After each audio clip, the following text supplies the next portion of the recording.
बिस्मिल्लाहिर्रहमानिर्रहीम। Chapter number 4 है और सेल और ये मोस्ट इम्पॉर्टेंट है। 4 to 6 MCQs यहाँ से लाजमी आते हैं। इसके अंदर टॉपिक है cell theory, cell in general, plasma membrane, cell wall, cytoplasm, reticulum, endoplasmic reticulum, ribosomes, Golgi apparatus, lysosome, peroxisome, glyoxysome, vacuole, centriole, cytoskeleton, mitochondria, plastid, nucleus, nucleolus, chromosomes, prokaryotes versus eukaryotes. ये 20 topics हैं इसके अंदर। तो सबसे पहले हम देखते हैं कि सेल क्या होता है। सेल एक स्ट्रक्चरल एंड फंक्शनल यूनिट है लाइफ का। रॉबर्ट हुक ने सबसे पहले 1665 के अंदर सेल को डिस्कवर किया और उसने अपने इस वर्क को पब्लिश किया माइक्रोग्राफिया के अंदर। ये उसकी पब्लिकेशन थी। उसने कॉर्क जो कि डेड प्लांट मटेरियल होता है उसके ऊपर वो काम कर रहा था। तो रॉबर्ट हुक जो है उसने सिर्फ सेल को डिस्क्राइब किया as empty boxes with thick walls, कि उसने बताया कि ये एम्प्टी बॉक्सेस हैं जिसकी वॉल्स जो हैं वो थिक हैं। जर्मन साइंटिस्ट लॉरेंस ऑकर ने 1805 के अंदर यूज्ड की टर्म वेसिकल्स फॉर सेल। उन्होंने जो है सेल के लिए वेसिकल की टर्म यूज़ की। Lamarck had same idea and said nobody can have life without cellular tissue. Lamarck का भी यही आइडिया था कि कोई भी बॉडी के अंदर लाइफ नहीं हो सकती जब तक कि उसमें सेल ना हो। 1831 में रॉबर्ट ब्राउन ने डिस्कवर किया न्यूक्लियस को। थियोडर शेवान जर्मन बोटेनिस्ट थे और श्लेडन, इन दोनों ने अलग-अलग प्रपोज की cell theory. They recognise 3 part of cell. इन लोगों ने बताया कि सेल के 3 पार्ट हैं। कौन कौन सा? न्यूक्लियस है इसके अंदर, एक फ्लूइड है यानी जो कि जिसे हम साइटोप्लाज्म कहते हैं, और आउटर कवरिंग है जिसे हम प्लाज्मा मेम्ब्रेन कहते हैं। उसके बाद सेल वॉल बताया कि इन्होंने ये बताया कि एक एडिशनल स्ट्रक्चर भी मौजूद होता है जो कि प्लांट सेल में होता है जिसे हम सेल वॉल कहते हैं। All organisms are composed of cell and cell product. जितने भी ऑर्गेनिजम्स हैं वो सेल और सेल प्रोडक्ट से मिलकर बने हुए होते हैं। तो रुडल्फ विर्चो थे 1855 के अंदर, इन्होंने आके बताया कि ओमनी सेल्यूला ई सेल्यूला।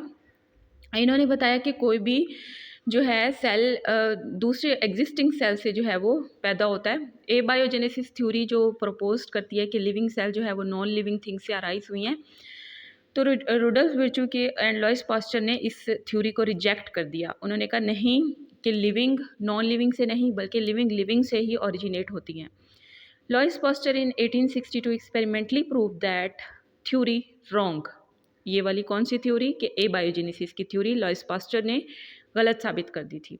1880 के अंदर August Weismann said that cell living things have common origin, के ऑल लिविंग थिंग्स का ओरिजिन जो है कॉमन है। स्क्लेरेनकाइमा सेल प्रोवाइड करते हैं support, collenchyma cell carry out photosynthesis, parenchyma cell store surplus food, meristematic cell result in growth and development. Resolution of human eye जो होती है वो 1 मिलीमीटर है। रेजोल्यूशन ऑफ कंपाउंड माइक्रोस्कोप इस 22 micrometer. Electron microscope की जो रेजोल्यूशन है वो 2 to 4 एंगस्ट्रॉम है। रेजोल्यूशन मैग्नीफिकेशन पावर जो है हम कैसे डिटरमाइन करते हैं कि हम x value of ocular lens and value of objective lens, इनके साथ जो है हम मैग्नीफिकेशन पावर को देख सकते हैं माइक्रोस्कोप की। अच्छा, उसके बाद जो हमारे पास जनरलाइज्ड सेल होता है, स्ट्रक्चर उसका क्या होता है कि सेल फ्रैक्शनेशन एक टेक्निक है जिसमें हम सेल के कंपोनेंट्स को स्टडी करते हैं। Tissues are homogenised and mixture is centrifuge to separate component. इसको हम होमोजिनाइज करते हैं और मिक्सचर को सेंट्रीफ्यूज करके ताकि हम सारे जो सेल के कंपोनेंट हैं उसको सेपरेट कर सकें। High speed centrifugation is called ultra centrifugation. Protoplasm क्या होता है? ये कंप्लीट सेल होता है एक्सेप्ट आउटर बाउंड्री। अगर हम आउटर बाउंड्री निकाल दें तो बाकी जो सेल होगा उसे हम प्रोटोप्लाज्म कहेंगे। साइटोप्लाज्म क्या होता है? ये न्यूक्लियर मेम्ब्रेन और प्लाज्मा मेम्ब्रेन के दरमियान जो मटेरियल पड़ा हुआ था उसे हम साइटोप्लाज्म कहते हैं। सेल 2 तरह के होते हैं, prokaryotic and eukaryotic. Cell of animals and plants are complex and have a distinct nucleus called eukaryotes. जिनके अंदर डिस्टिंक्ट न्यूक्लियस होता है eukaryotes. And the cells of animals and plants are complex and have a distinct nucleus called eukaryote. The cell which lack definite nucleus are called prokaryotes. ऐसे cell जिनके अंदर definite nucleus नहीं होता वो prokaryotes हैं. The cell may vary greatly in size. Some are big like ostrich egg, some are microscopic. Their size measured in micrometer. 1 micrometer जो है वो 0.001 मीटर के बराबर होता है। प्लाज्मा मेम्ब्रेन देख लेते हैं, ये क्या होती है। Plasma membrane outer most boundary है सेल की एनिमल के अंदर, जबकि प्लांट के अंदर ये सेल वॉल से कवर्ड होती है। 60 to 80% जो है वो प्रोटीन होती है इसके अंदर, प्लाज्मा मेम्ब्रेन के अंदर 20 to 40% लिपिड होता है। स्मॉल अमाउंट ऑफ कार्बोहाइड्रेट्स भी मौजूद होती है। Inner and outer layer composed of protein. Plasma membrane की inner and outer layer protein पर मुश्तमिल होती है। लिपिड बाई लेयर जो है वो मिडल में मौजूद होती है। ये मैंने नीचे यूनिट मेम्ब्रेन बनाया है, यूनिट मेम्ब्रेन मॉडल। इसमें क्या बताया जा रहा है कि आउटर भी प्रोटीन है, इनर लेयर भी प्रोटीन है, ये बीच में जो है ये लिपिड मौजूद है। इसके अंदर जो लिपिड की अमाउंट है 20 to 40% है, और जो प्रोटीन की अमाउंट है वो 60 to 80%। अच्छा, जो ये लिपिड बाइलेयर है ये मिडल में मौजूद है, और देखिए आउटर लेयर भी प्रोटीन की है, इनर लेयर भी प्रोटीन की है, और 60 to 80% होता है। तो इस मॉडल को हम यूनिट मेम्ब्रेन मॉडल भी कहते हैं। और ये बाद में रिजेक्ट हो गया था, क्योंकि बाद में जो फ्लूइड मोज़ेक मॉडल आया था, ये इसके अंदर जो है प्रोटीन एम्बेड होते हैं लिपिड बाइलेयर के अंदर, और lipid soluble substance and neutral substance can cross the membrane easily. तो ये आपने याद रखना है कि जो लिपिड सोल्यूबल सब्सटेंस होंगे या जो न्यूट्रल सब्सटेंस होंगे वो मेम्ब्रेन को आराम से कर लेंगे cross. Active transport through membrane required energy. जाहिर है एक्टिव ट्रांसपोर्ट है, कंसंट्रेशन ग्रेडियंट के अगेंस्ट है, तो उसमें तो एनर्जी चाहिए in the form of ATP. Taking in material in the form of vacuoles by infolding is called endocytosis. तो क्वेश्चन आ सकता है कि व्हाट इज द एंडोसाइटोसिस, कि इसका मतलब ये होता है कि मटेरियल को अंदर लेना in the form of vacuoles by infolding is called endocytosis. If engulfed material is liquid, it is called pinocytosis. If engulfed material is solid, it is called phagocytosis. याद रखिएगा, नर्व सेल भी plasma membrane के across जो है वो transmit करते हैं impulse को। तो ये थी हमारी प्लाज्मा मेम्ब्रेन। उसके बाद आ जाता है cell wall. Cell wall outermost boundary होती है प्लांट के अंदर और प्रोकैरियोटिक सेल के अंदर। एनिमल्स के अंदर सेल वॉल नहीं होती। It is secreted by the protoplasm of the cell. अच्छा, ये सेल वॉल आती कहाँ से है? एक्चुअली जो प्रोटोप्लाज्म होता है सेल का वो सेक्रेट करता है इसे। It is composed of 3 main layers, primary wall, secondary wall, middle lamella. Cell wall के अंदर 3 मेन लेयर्स होती हैं, primary, secondary and middle lamella.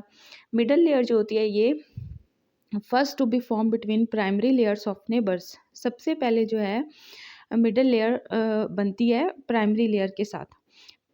Primary wall जो है ये कंपोज होती है cellulose, pectin and hemicellulose in cross cross manner. It is true wall. Primary wall जो है ये ट्रू वॉल है, और ये and developed in newly growing cells, और जो न्यूली ग्रोइंग सेल्स होते हैं उसमें ये डिवेलप होती है। सेकेंडरी वॉल क्या होती है? ये रिजिड होती है एंड थिक होती है, and form inner to primary.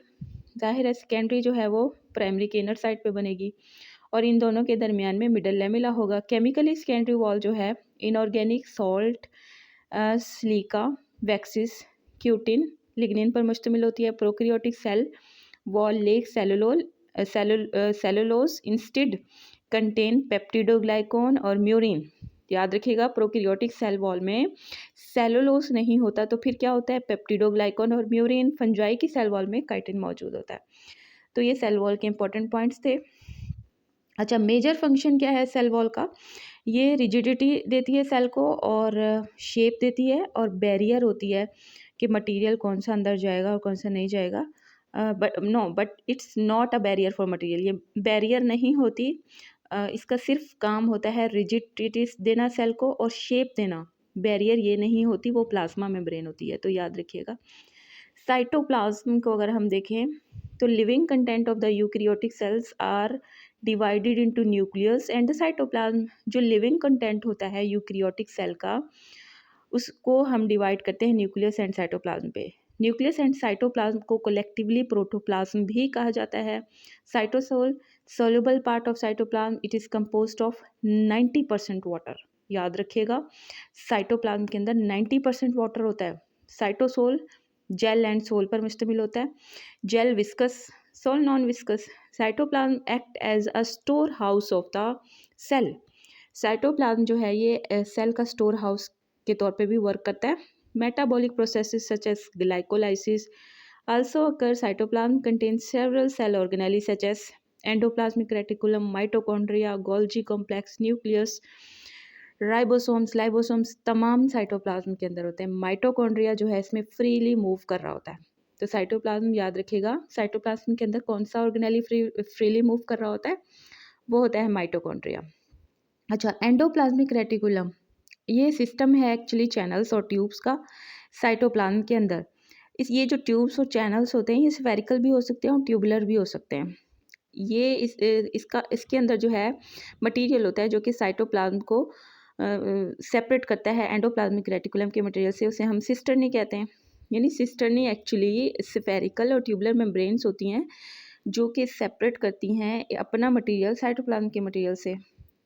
Rough endoplasmic reticulum say has ribosome and the site for protein synthesis and then push to Golgi apparatus. Rough endoplasmic reticulum क्या करता है, साइंथेसिस करता है प्रोटीन की और उसे गोल्जी अपरेटस को दे देता है। स्मूथ एंडोप्लाज्मिक क्या करेगा, ये लिपिड की मेटाबॉलिज्म करेगा, डिटॉक्सिफिकेशन ऑफ ड्रग करेगा एंड ट्रांसपोर्ट करेगा। सो सिंपल है ये। उसके बाद जो है in muscles and nerve cell endoplasmic reticulum transmit impulse. Muscles और नर्व सेल्स में जो एंडोप्लाज्मिक रेटिकुलम होगा उसका क्या काम होगा, उसका काम होगा transmit impulse. Endoplasmic reticulum also provide mechanical support to maintain shape of cell. यानी ये जो है शेप ऑफ सेल में भी हेल्प करता है मेंटेन करने में, तो ये भी आपने याद रखना है। राइबोसोम्स की अगर हम बात करें तो राइबोसोम एक्चुअली छोटे छोटे दाने होते हैं सेल के अंदर जिसे हम राइबोसोम कहते हैं। अच्छा, ये साइटोप्लाज्म में बिखरे हुए भी हो सकते हैं या फिर ये रफ एंडोप्लाज्म के साथ जुड़े हुए होते हैं। पैलेड ने 1955 में इसे सबसे पहले डिस्कवर किया था। They are composed of equal amount of RNA and protein. यानी ये जो राइबोसोम्स होते हैं इनके अंदर equal amount of RNA and protein होती है जिसे हम राइबोन्यूक्लियोप्रोटीन कहते हैं। राइबोसोम के दो सब यूनिट होते हैं, larger one 60s while smaller one 40s। When attach together 60 और 40s को जब हम अटैच करेंगे तो ये 80s बन जाएगा। मैग्नीशियम आयन कंट्रोल करता है अटैचमेंट को, यानी इन दोनों सब यूनिट को अटैच करने के लिए मैग्नीशियम आयन जो है वो कंट्रोल करेगा। Ribosome attach with messenger RNA. जब राइबोसोम मैसेंजर आरएनए के साथ अटैच होगा थ्रू स्मॉल सब यूनिट के साथ।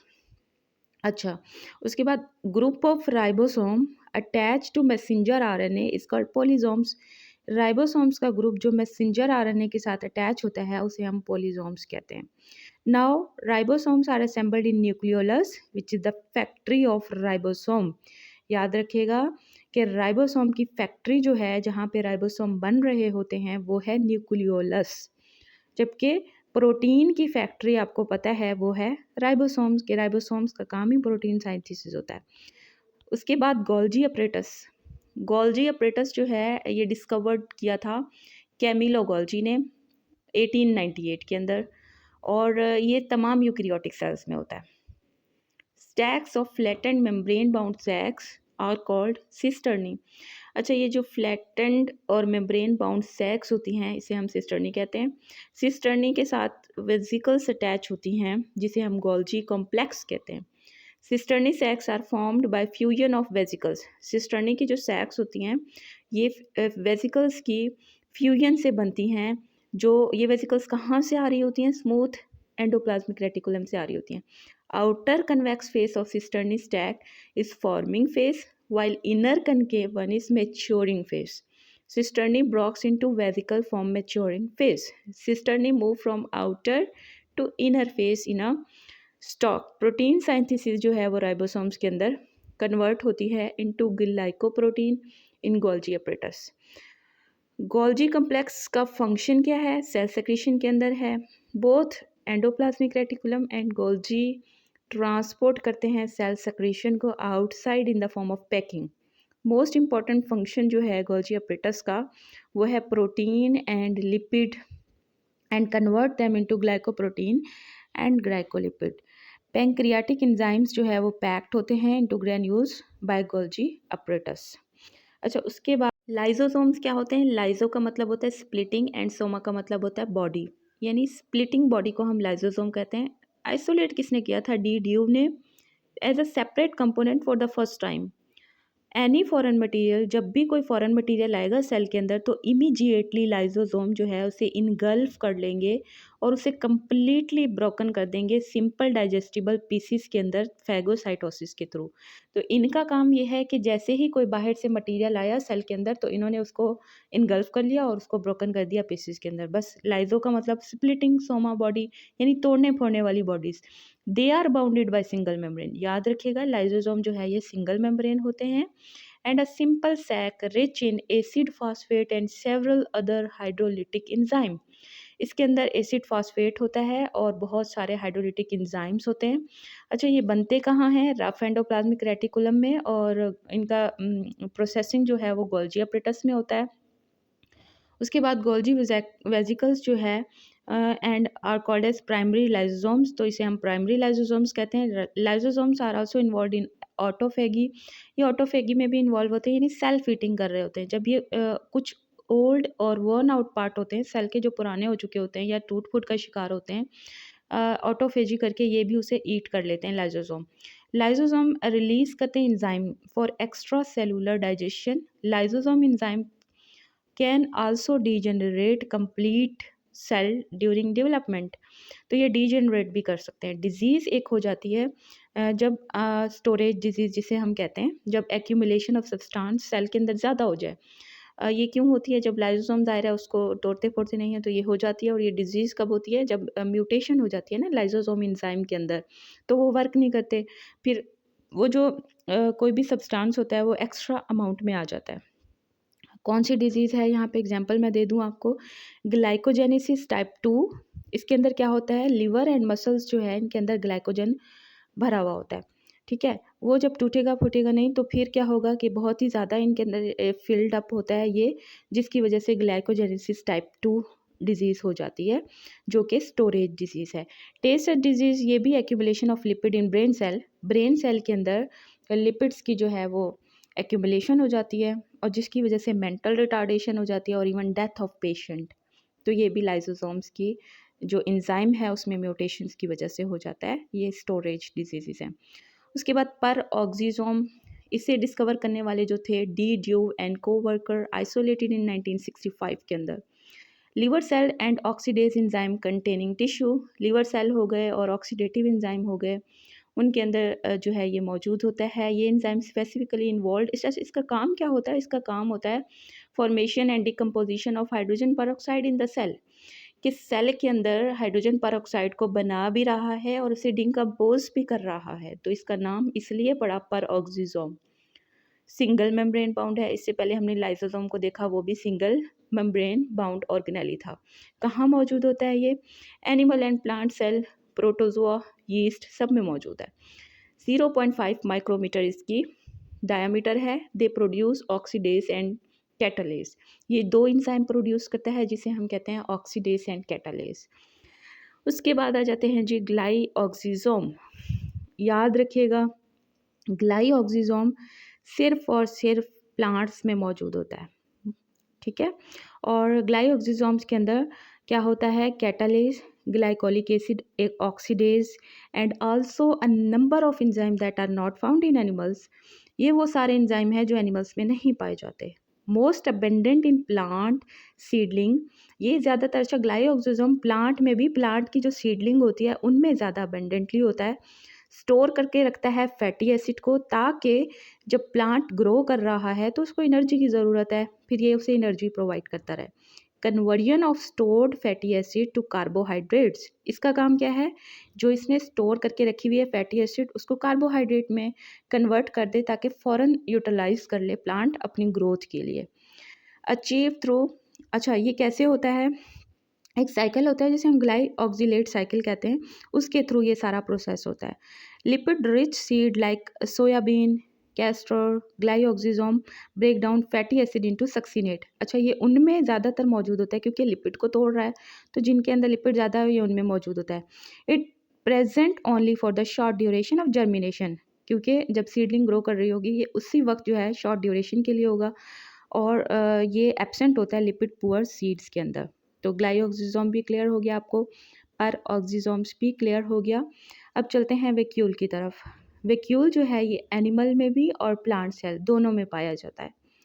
लार्ज एंड अबेंडेंट होता है प्लांट सेल के अंदर, जबकि ये सिंगल मेम्ब्रेन बाउंड है। और बनता कैसे है, छोटे छोटे वैक्यूल आपस में मिलते हैं, जब प्लांट की ग्रोथ हो रही होती है तो ये एक बड़ा वैक्यूल बन जाता है।